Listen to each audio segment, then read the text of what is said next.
जय माता दी। आइए सुनते हैं दुर्गा सप्तशती का 12वां एवं 13वां अध्याय। देवी बोली, हे देवताओं, जो पुरुष इन स्तोत्रों द्वारा एकाग्रचित होकर मेरी स्तुति करेगा, उसके संपूर्ण कष्टों को निसंदेह हर लूंगी। मधु कैटभ के नाश, महिषासुर के वध और शुंभ तथा निशुंभ के वध की जो मनुष्य कथा कहेंगे, मेरे महात्म्य को अष्टमी, चतुर्दशी व नवमी के दिन एकाग्रचित से भक्ति पूर्वक सुनेंगे, उनको कभी कोई पाप न रहेगा। पाप से उत्पन्न हुई विपत्ति भी उनको न सताएगी। उनके घर में दरिद्रता नहीं होगी और न उनको प्रियजनों का बिछोह होगा। उनको किसी प्रकार का भय न होगा। इसीलिए प्रत्येक मनुष्य को भक्तिपूर्वक मेरे इस कल्याणकारक महात्म्य को सदा पढ़ना और सुनना चाहिए। मेरा यह महात्म्य महामारी से उत्पन्न हुए संपूर्ण उपद्रवों को एवं 3 प्रकार के उत्पातों को शांत कर देता है। जिस घर व मंदिर में या जिस स्थान पर मेरा यह स्तोत्र विधि पूर्वक पढ़ा जाता है, उस स्थान का मैं कभी भी त्याग नहीं करती और वहाँ सदा ही मेरा निवास रहता है।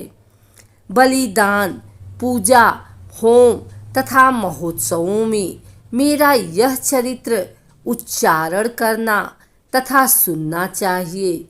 ऐसा हवन या पूजन मनुष्य जानकर या बिना जाने करे, मैं उसे तुरंत ग्रहण कर लेती हूँ। और शरद काल में प्रत्येक वर्ष जो महापूजा की जाती है, उनमें मनुष्य भक्तिपूर्वक मेरा यह महात्म्य सुनकर सब विपत्तियों से छूट जाता है और धन धान्य तथा पुत्रादि से संपन्न हो जाता है। और मेरे इस महात्म्य व कथाओं इत्यादि को सुनकर मनुष्य निर्भय हो जाता है और महात्म्य के श्रवण करने वालों के शत्रु नष्ट हो जाते हैं तथा कल्याण की प्राप्ति होती है और उनका कुल आनंदित हो जाता है।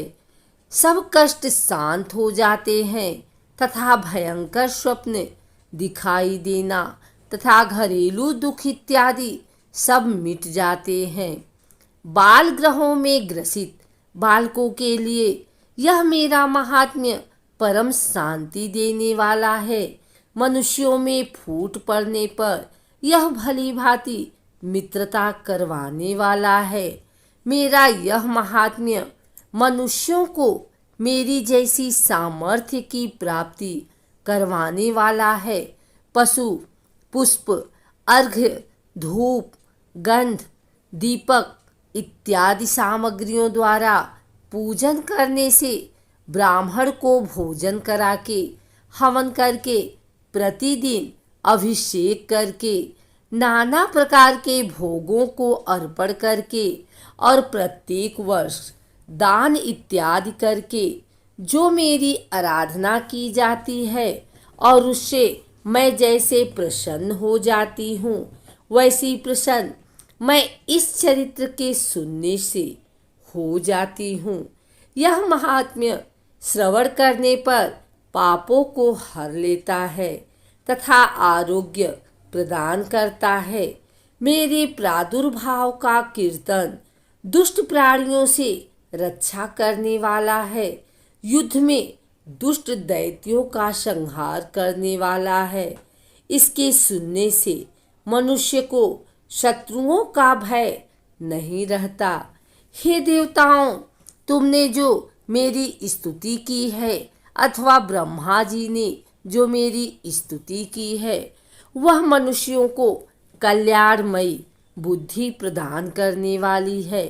वन में सूने मार्ग में अथवा दावानल से घिर जाने पर, वन में चोरों से घिरा हुआ या शत्रुओं द्वारा पकड़ा हुआ, जंगल में सिंहों से, व्याघ्रों से या जंगली हाथियों द्वारा पीछा किया हुआ, राजा के क्रुद्ध हो जाने पर, मारे जाने के भय से, समुद्र में नाव के डगमगाने पर, भयंकर युद्ध में फंसा होने पर, किसी भी प्रकार की पीड़ा से पीड़ित, घोर बाधाओं से दुखी हुआ मनुष्य मेरे इस चरित्र को स्मरण करने से संकट से मुक्त हो जाता है। मेरे प्रभाव से सिंह, चोर या शत्रु इत्यादि दूर भाग जाते हैं और पास नहीं आते।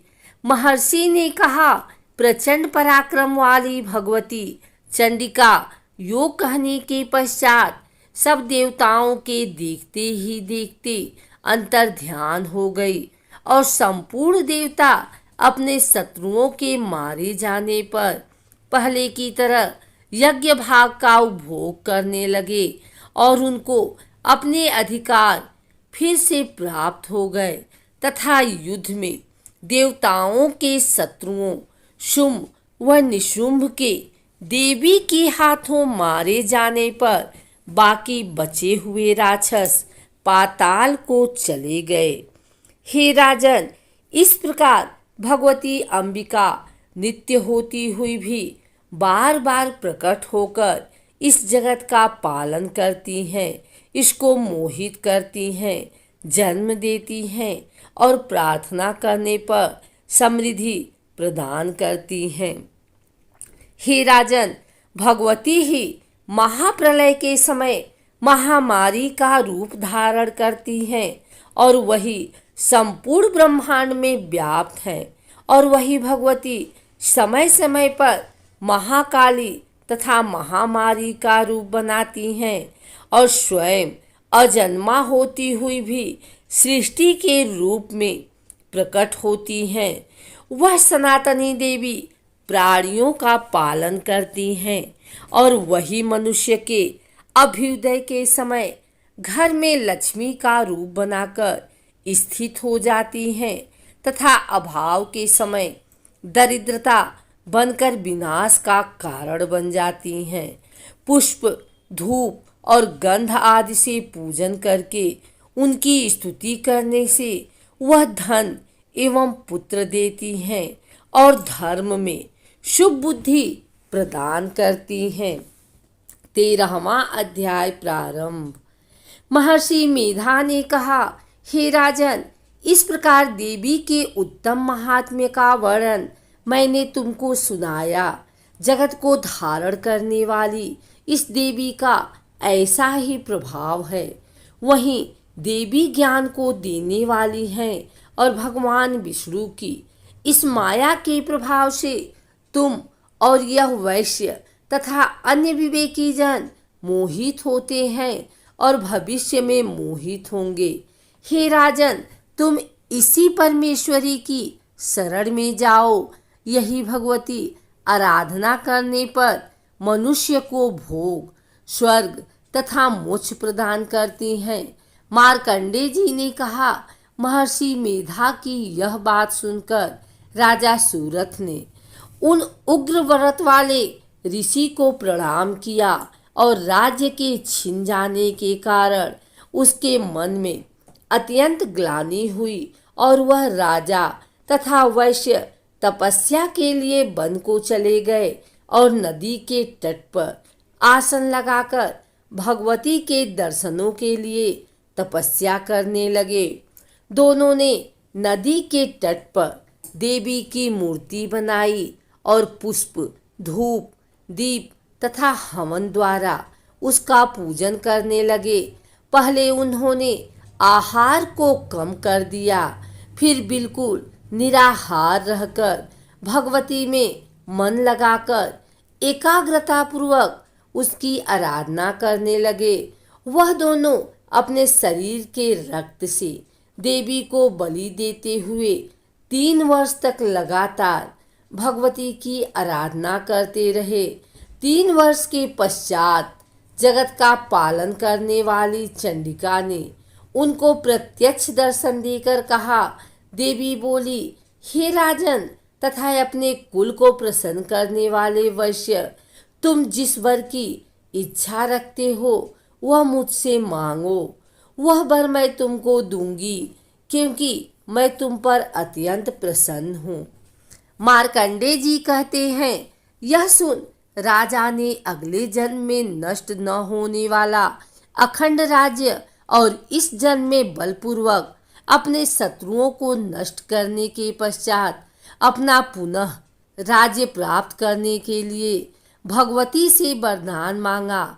और वैश्य ने भी, जिसका चित्त संसार की ओर से विरक्त हो चुका था, भगवती से अपनी ममता तथा अहंकार रूप आसक्ति को नष्ट करने वाले ज्ञान को देने के लिए कहा। देवी ने कहा, हे राजन, तुम शीघ्र ही अपने शत्रुओं को मारकर अपना राज्य प्राप्त कर लोगे। तुम्हारा राज्य स्थिर रहने वाला होगा।